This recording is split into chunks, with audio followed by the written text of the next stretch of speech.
시장의 옛말인 장시.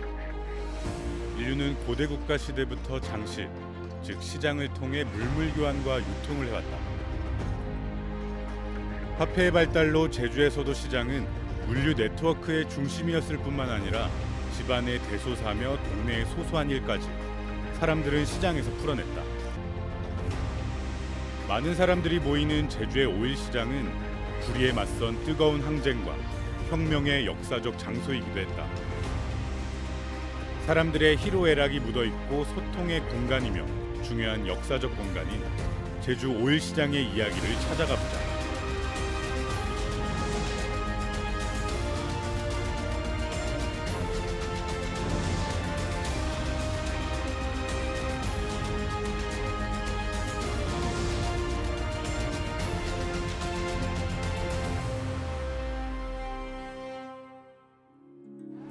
먹을거리, 입을거리 여러 가지를 사고 파는 시장. 우리나라의 시장은 오랜 고대 국가 시대 때부터 시작되었다고 합니다. 그런데 제주에서는 20세기인 1906년에 이르러서야 비로소 관덕정의 5일장이 시작됩니다. 왜 제주에서는 이렇게 늦게 시장이 형성되었는지, 그동안 시장에 대해서 무슨 일이 있었는지 제주의 역사 속으로 들어가 보도록 하겠습니다. 시장은 우리나라뿐 아니라 전 세계적으로 고대로부터 이어져 온 생활 문화이다. 시장을 중심으로 도시가 형성되고 문화가 전파될 정도로 인류사에서 없어서는 안 될 중요한 삶의 공간이었다. 선생님, 조선왕조가 끝나고 그 일제강점기가 되면서 그 시장이 생기는 그런 변화가 생겼다고 하는데 좀 그런 것 좀 얘기 좀 들어볼 수 있을까요? 예, 이 시장은 우리가 물건을 사고 팔고 우리 사람이 생활하는 데 있어서 가장 중요한 문화이자 하나의 그 기능을 갖는 것인데 제주도는 시장이 되게 늦게 생겼어요. 그러니까 뭐 보통 이제 전하는 얘기로는 단군 시대부터 시장은 있었다라고 얘기하고 뭐 고대로부터 시장이 있었다는데 그거는 당연한 거죠. 사람이 사는데 물물 교환을 하든 돈 주고 사든 자기한테 없는 재화를 그걸 구입하고 교환하는 그게 사람 생활엔 기초적으로 있어야 되는 건데, 신기하게 제주도에는 20세기 될 때까지 시장이 없었어요. 아, 정말요? 예. 문헌에 전하는 시장은 그 전부터 있었지만 기록상으로 남은 거는 삼국사기에 보면 그 신라 소지왕 때, 그러니까 한 490년경에 신라의 왕경 경주에 이제 시장을 개설했다라는 기록이 있습니다. 그러니까 그 490년으로부터만 해도 우리는 20세기 들어서야 했잖아요. 네. 그리고 1600년, 1500년 가까이 우리는 시장 없이 살았다는 게 신기한 일이죠. 시장이 처음 기록에 등장한 것은 신라 소지왕 12년 경주의 시장이다. 삼국사기에 처음으로 서울의 시장을 열어 사방의 물화를 통하게 하였다고 전해지며, 조선시대 편찬된 동국문헌비고에는 전국 1062곳의 장시가 개설된 것으로 기록하고 있을 정도로 시장은 이미 오래전부터 활성화되었었다. 그렇다면 제주는 언제부터 시장이 생겼을까? 19세기 말에 왔던 유한명 목사라는 분이 왔을 때는 육지부에는 이미 천여 개의 시장이 번성해서 하는데 제주도에 없다니까 목사가 일부러 기획을 해요. 네. 그래가지고 그래서 이 관덕정에 모일 모시에 시장을 개설하니 팔 사람과 살 사람들이 와서 시장을 열어라. 그래서 했는데 아무도 안 와. 그 다음 날도 또 하니까 목사가 오라면 와야 되잖아요. 그 오긴 오는데 와도 팔고 사고 팔질 않아. 하도 안 되니까 그러면 그 어떤 건지 좀 점검이나 해보자. 물목이라도 좀 정리해보자 했더니 물건만 놔두고 다 사라져버려. 그래서 결국은 시장을 못 만들었는데 그런 말을 그 다음에 목사로 왔던 이영상 목사가 전해 듣고 참으로 어리석고 희한한 동네다. 어떻게 시장 없이 이런 생활이 가능한가. 참 이해할 수가 없다라는 글을 또 남한방문에 남깁니다. 1702년 제주 목사를 지낸 이영상 목사의 저서 남한박물에는 이렇게 기록되어 있다. 고로들이 서로 전하기를 예부터 수령이 장시를 행하고자 하여 지금 백성들을 저자에 모이고자 하였으나 곧 짐을 지고 하여 사람들이 출석 확인받듯 만날 뿐이다. 전혀 사고 파는 일이 이루어지지 않았다. 이렇기 때문에 예부터 지금까지 제주에는 원래 시장이 없었다. 이영상 목사가 재임하던 시절까지 제주에 시장이 존재하지 않았다는 뜻인데, 그렇다면 제주 사람들은 어떤 방식으로 상거래를 했을까? 상행위가 없는 건 아니다. 예. 그러니까 뭐 육지 보부상도 오고 여기 있는 사람들이 하는데 주로 물물 교환을 하든 물물교환. 화폐로 하든 간에 1대1로 행상을 통해서 했던 것 같아요. 그러니까 마을에 소금 장수든 뭐 그 무슨 장수든 들어가면 거기 있는 사람과 그 사는 사람이 1대1로 흥정을 해서 사고 팔지 저작거리에서 남보는 앞에서 흥정하고 이런 건 없었다는 거죠. 그럼 쉽게 얘기하면 시장이라는 플랫폼이 그때는 되게 어색했던 거네요. 그 당시 사람들은. 그렇죠. 그러니까 제주도민들이 그걸 거부했다고나 할까? 그런 걸로 보면 제주 사람들이 남 앞에서 막 얼마 깎고 이런 게 싫었는지 그건 모르겠습니다만은, 그러다가 이제 1906년 그때 이르러서야 이제 윤원구 군수란 분이 우리도 시장을 열어야겠다 해가지고 제주도 내에 시장을 처음으로 개설을 해요. 그 첫 번째 개설한 곳이 바로 이곳 관덕정 광장에 개설을 하죠. 20세기에 이를 때까지 없던 시장은 1906년 윤원구 군수에 이르러서야 생기게 된다. 제주 도민들의 물자 유통을 원활하게 하기 위해 당시 제주 읍성 내 성안장을 포함해 이호, 외도, 애월, 삼양, 조천, 김영, 세화, 서귀포 등 9곳에 오일장을 연 것이 효시가 되었다. 여기 보시면 지금 차들이 오가서 광장이라고 볼 수 없고 여기는 뭐 마당처럼 쪼그라졌는데, 눈을 감고 생각해 보세요. 여기 지금 인도 다 없어지고 이런 상황에서 저기 우생당 간판 보이죠? 예. 거기까지가 직사각형의 광장이었어요. 직사각형. 예. 그곳에 이제 처음으로 성안장이 열리죠. 그때 사진이 지금도 남아서 전합니다. 남아 있습니다. 예, 예. 그래서 아주 그 다양한 사람들이 북적거리면서 한 그 전경이 잡혀 있는데, 그 성안장이 이제 제주도 시장 중에 제일 효시가 되고, 그 성안장이 지금도 있어요. 그게 어디냐? 예. 바로 도두리에 있는 제주 민속 오일시장입니다.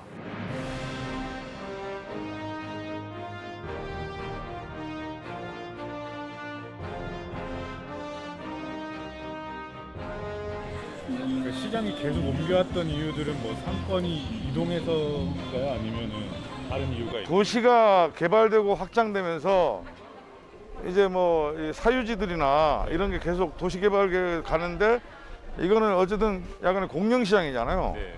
그러니까 그런 그 빈 땅, 시유지 이런 데 빈대를 찾아다니다 보니까 여러 군데를 전전하게 된 거지. 그러다가 이제 98년도부터는 여기에 이제 확고하게 자리를 잡아가지고 오늘에 이르고 있는 거니까. 성안장, 즉 관덕정 오일장은 제주 도내에서 열리던 오일장들 가운데 가장 규모가 크고 사람들이 많이 몰렸던 장이었다.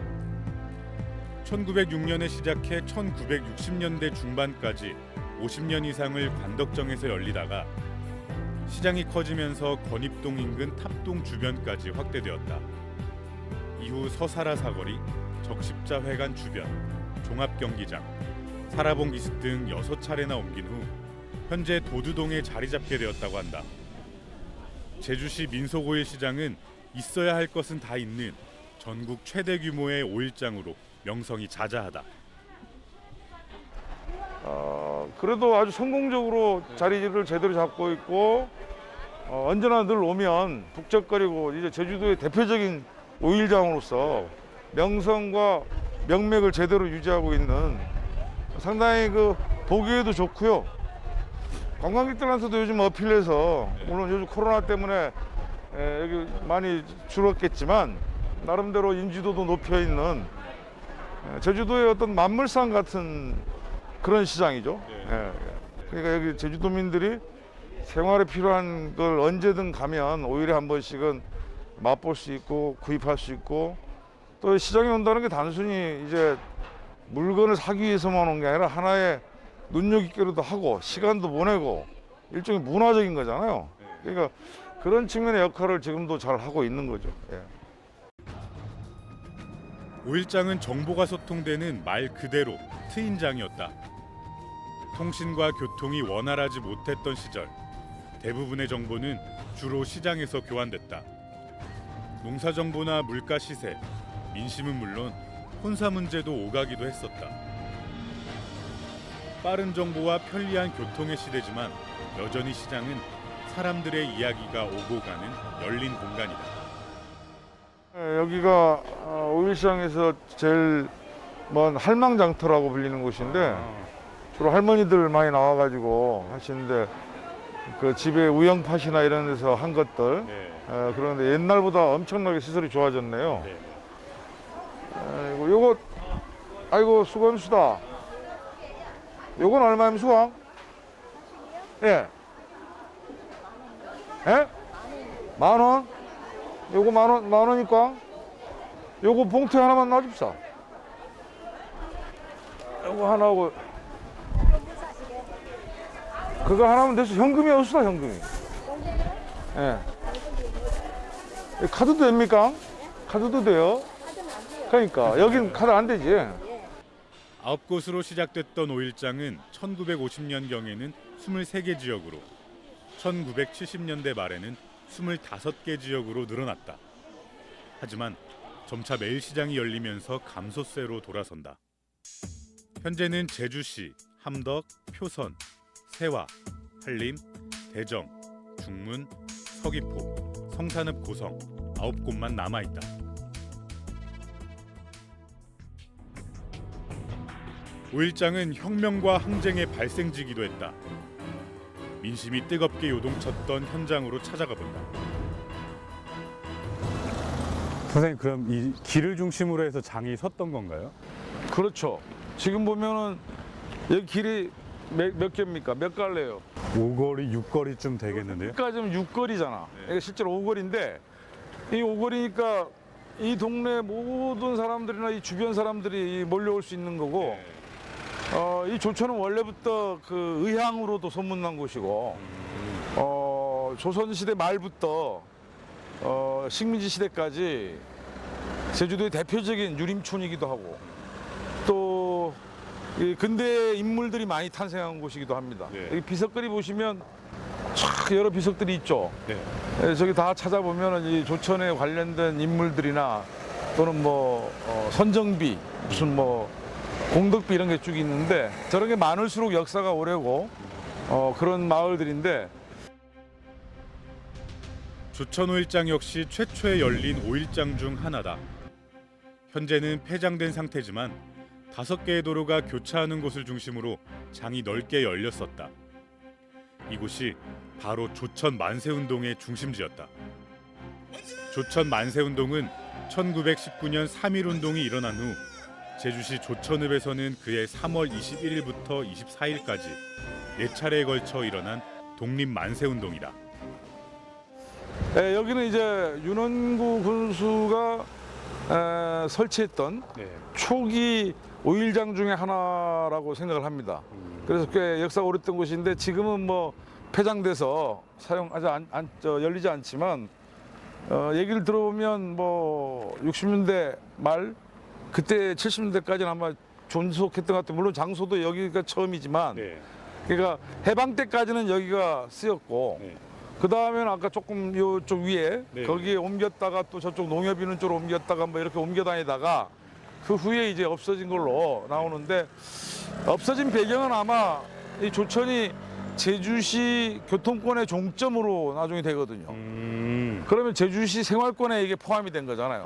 그러면 뭐 제주시 내 매일 시장들 많이 생기니까 그렇게 되면서 여기 별도로 시장이 형성됐던 게 점점 약화돼서 없어지지 않았나 이렇게 생각이 드는데 어쨌든 이 장터는 지금 우리가 보기에 그냥 물자와 재화만 이렇게 사람들이 서로 유통하고 하는 곳이고 이런 곳이 아니라 일종의 정보도 모이는 곳이고 또 많은 사람들이 모임으로 해서 어떤 대중적 활동 이런 게 일어날 수 있는 공간이라서 예를 들면 우리나라 조선 후기 말기에 전 민족적 사건이죠. 동학농민혁명도 예. 말목장터라는 장터에서 시작이 됐어요. 말목장터. 장터에서요? 예. 그다음에 3.1 만세운동 우리 유관순 열사 얘기하잖아요. 예. 또 천안에 있는 아우네 장터에서 폭발적으로 그 만세운동이 일어났었지 않습니까?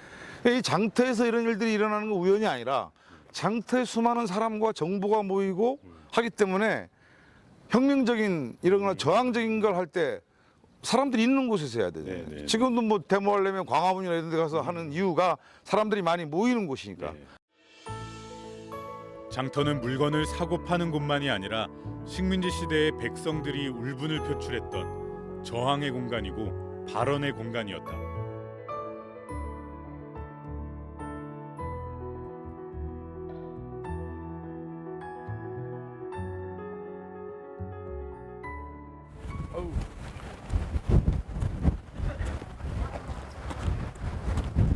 자, 여기가 여기가 세화 5일장 옛날에 터였던 거죠? 그렇죠. 여기 보면 1932년 1월 7일과 12일 지역 해녀들이 집결하여 일본인 도사가 조합장인 제주도 해녀업조 수탈에 한가하여 대규모 집회와 시위를 벌였던 중심지 네. 2018년에 세웠네요.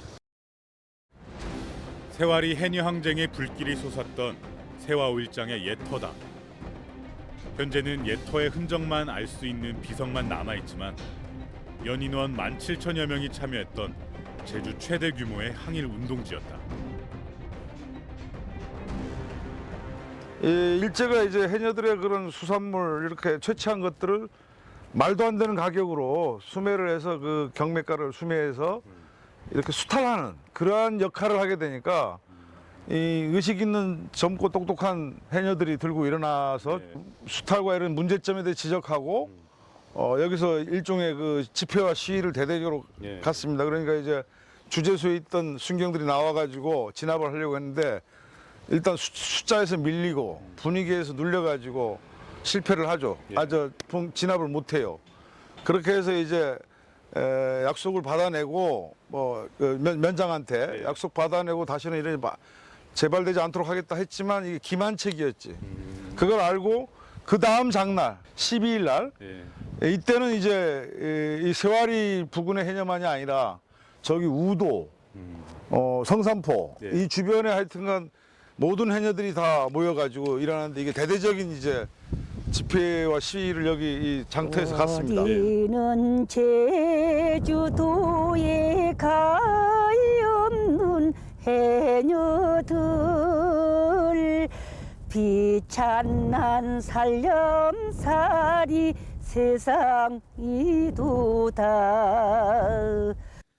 세월이 해녀 항쟁은 1932년 일제의 해산물 착취와 수탈이 극심해지자 이에 맞서 우도, 세화, 구좌, 성산 등의 해녀들이 조직적으로 일어난 항일 운동이다. 이 세월이 해녀항쟁은 1930년대 국내에서 일어났던 항일운동 중에 가장 큰 규모의 이러한 국내 항일운동에도 해당이 되고요. 예. 근 3개월 동안 이게 이어집니다. 3개월 동안. 예, 3개월 동안 이어지고 참여했던 연 인원만 17,000명 정도라고 기록이 되어 있어요. 세월이 해녀 항쟁은 단일 여성 단체 투쟁으로는 세계적으로 유례를 찾기 힘들 정도로 큰 규모였다. 생존권을 되찾기 위한 절박함이었고 일제에 맞선 대표적인 여성 항일 운동이었다. 장터는 단순히 이렇게 그 물건의 이렇게 유통과 예. 이런 그 물류의 이런 것만이 아니라 실제로 이러한 그 민족적 모순을 해결하는 예. 저항의 하나의 그 장이자 예. 이러한 그 대규모 인권적 이런 걸 주장하는 그러한 혁명의 장소이기도 했다라는 것을 우리가 이 세월이 장터에서 예. 기억해낼 수 있습니다. 조천 5일장은 폐장되었지만 5일과 10일, 세화 5일장은 지금도 열린다. 규모는 작지만 채소와 수산물, 가공품 등 생활에 필요한 물건은 다 있다. 북적이고 생동감 있는 5.1장. 한때는 정겨운 민심이 가득했고 불의에 맞서는 의협심이 넘쳐났던 곳이다.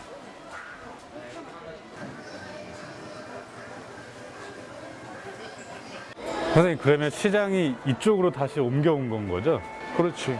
그러니까 지금 요 뒤쪽에 옛날 원래 구시장터 네. 거기에 있다가 지금 이 바닷가 쪽으로 옮겨온 건데, 근데 요즘 이제 이 민속 5.1시장들이 제주도 내 한 지금 10군데 정도 남아 있거든요. 네.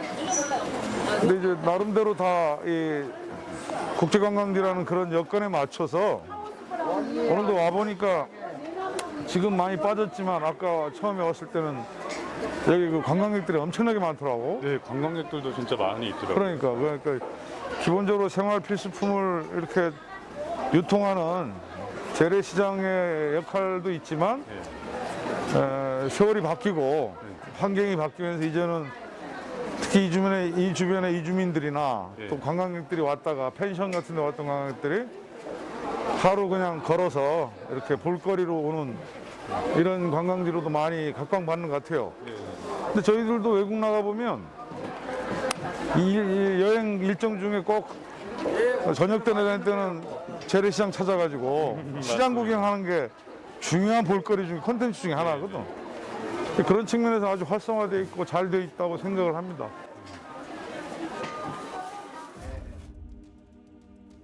(120년) 전에야 들어선 제주의 장시 시장. 제주의 5.1시장을 통해 제주인들은 서로 교감하고 단단해지고 성장해왔다. 흐르고 뒤엎고 부딪히면서 제주의 역사와 제주인의 삶 역시 시장에서 풍성해졌다. 옛 5.1시장의 모습은 사라졌지만 여전히 5.1장에는 희로애락이 있고 생동감이 있고 사람들의 이야기가 끊이지 않는 살아있는 공간이다.